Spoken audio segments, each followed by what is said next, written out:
The Ru-251 used to be almost a necessity in a 6.7 lineup for any serious German main, but with the addition of several highly mobile tanks to the German tech tree, is this sneaky boy still a solid investment for wereaboo grinders? Alright lads, today I'm going to be talking about the performance, weapons and playstyle of the Ru-251, starting as always with the basics. This is a premium rank 4 battle rating 6.7 light tank, located in the German tech tree. Being a rank 4 premium, it will be effective at researching all vehicles between the ranks of 1 and 5. This vehicle is what is known as a GE premium, meaning it is purchased from the tech tree for golden eagles, rather than from the Gaijin store. The Ru-251 costs 7,480 golden eagles, or roughly €42. As this tank is a premium, it only has a 10,000 Silver Lion crew train price, and the cost of the expert qualification is also very cheap, at 390,000 Silver Lions, and the ace qualification is only 990 golden eagles. The Ru-251 has a base RP modifier of 1.84, meaning you can expect an RP reward modifier of 368% with a free-to-play account, and 552% with a premium account. This is the exact same as the other popular German premium, the Tiger II SLA. A negative of the Ru-251 is that it receives a slightly lower Silver Lion modifier than the other rank 4 premiums. With a base Silver Lion modifier of 1.3, you can expect a 260% Silver Lion reward modifier with a free-to-play account, and 390% with a premium account. The other German rank 4 premiums receive a reward multiplier of 420% with a premium account.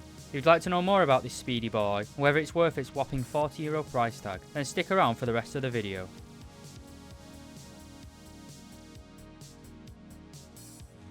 The Ru-251 has a power output of 660 horsepower.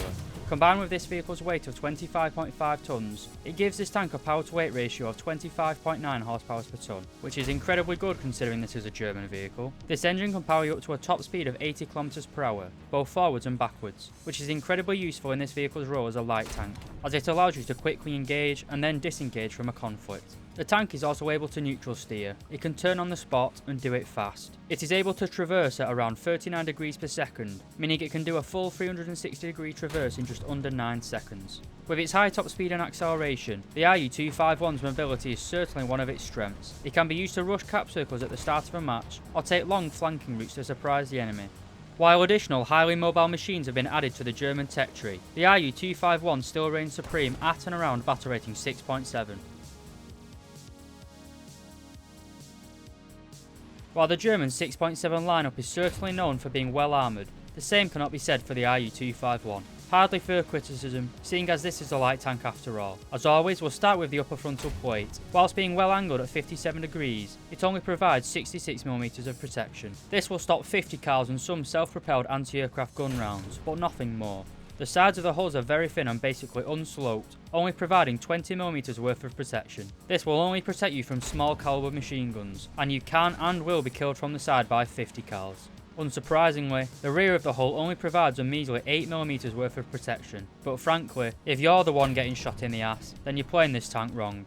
The gun mantler is also very thin, providing just 16mm of protection in the centre, with minor armour improvements as you move both above and below the centre point. The armour of the turret cheeks is better, at 31mm, but again, a Red Army soldier pissed up on vodka and Kulesh could basically punch through its armour. The side of the turret only provides 24mm of armour protection, and the rear of the turret is basically the same, at 22mm. As you all know, this tank is not made to take hits, and no one should be stupid enough to try and rely on their armour to survive. It's common sense to play this vehicle on the flanks, and out of common conflict zones. Luckily, as I have already mentioned to you, the mobility of this tank is amazing, and allows you to be the one shooting people in the ass.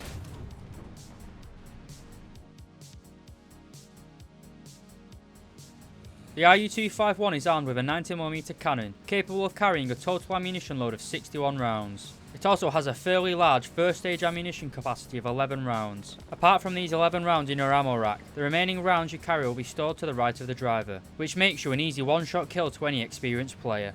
The Ru-251 has quite a long reload for a light tank. With a stock reload time of 9.8 seconds, and with an ace crew, it can be brought down to 7.5 seconds. This 90mm gun is not stabilised, meaning you will have to sacrifice your speed and come to a complete stop to make an accurate shot. The turret has a maximum traverse rate of 24 degrees per second, which allows you to react quickly to emerging threats on your flanks. The gun does have pretty good elevation and depression stats, with plus 20 and negative 9 degrees respectively. This allows you to work ridge lines and crests, all while exposing very little of your weak armour. The Ru-251 stock round is the DM502 high explosive squash head round, travelling at a speed of 853 meters per second. It is a little bit hard to aim, especially at medium to long ranges. It can penetrate 102mm of flat armour and 115mm of armour angled at 60 degrees. While it is completely suitable for the sides of most tanks commonly found at battle rating 6.7, it is unreliable when facing enemies frontally. You also have the M71 high explosive shell, which in my opinion is virtually worthless due to the decent HESH round. But the workhorse of the Ru-251 is the M431 high explosive anti-tank fin stabilised round, travelling at a muzzle velocity of 1216 meters per second. This shell is your best choice for dealing with enemies at long range. It also has the highest penetration of your shell selection, with 320mm against flat armour. As well as your main cannon, you also have two rifle caliber machine guns, one mounted coaxially and one mounted on the commander's cupola. Overall, the Ru-251 is a pretty good gun, with an excellent HEAT-FS round. It is let down a little bit by its long reload, as there are many medium tanks who fire faster than you. Apart from the reload, your HEAT-FS round remains effective right up until battle rating 7.7, meaning the Ru-251 with its high mobility and high penetration main round can still be effective in a full up tier. When I spawn into a game, I will usually take around 20 HEAT-FS rounds and a few HESH shells. I will then look at the map and try and flank a major traffic area. The best tactic for the Ru-251 is a simple flank and spank. You do not have the armour or fire rate to brawl, especially against multiple opponents. The speed of the Ru-251 is its best defence, but it is important to use your speed effectively. Don't take predictable routes to key points of a map. Hide and take slightly longer routes through trees and foliage to conceal your position. Before you move out of cover, know where you are going and why. You want every time you move to be thought out and calculated. Do not just use your speed to brainlessly drive towards the enemy. Once you fire your gun or kill an enemy, I would reposition yourself. You evading the enemy is the only thing that keeps you alive. Staying in the same spot, especially in the early part of a game, is just asking for the entire enemy team to focus on you. Find an enemy and then shoot and scoot.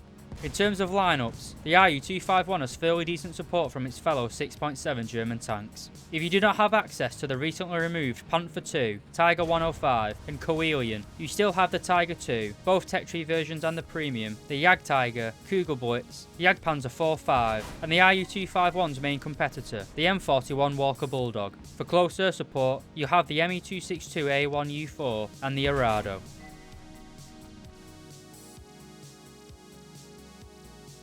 To conclude, I believe the Ru-251 is still an excellent purchase, but not necessarily an essential one. The amazing mobility and high performance HEAT-FS round certainly does make this tank stand out against its main rival, the M41, but the difference in performance is not worth €42 in my opinion. For example, the Ru-251 has a far better HEAT-FS round than the M41, but the Walker Bulldog fires nearly 1.5 seconds faster than the Ru-251. I personally purchased the Ru-251 back before the M41 was even introduced, when this tank was the only really mobile tank available to the Germans in the 6.7 lineup, and all of that changed with the addition of the M41. I would not really recommend the Ru-251 for people short on cash. The M41 is not far behind the Ru-251 in most factors, and in some cases such as the reload rate, even better. The Ru-251 is still an incredibly good light tank, and I would recommend it to anyone who wants a fun and effective grinder for the German Master Tech Tree. I would also like to point out that for around the same price, you can get the premium Tiger II SLA, which is basically a clone of a Tiger II-H we have in game, with slightly better mobility. While it offers nothing new in terms of gameplay, having a Tiger II with increased silver line rewards is certainly a viable alternative to the Ru-251. As always, I hope you found this video helpful lads, and thank you very much for watching.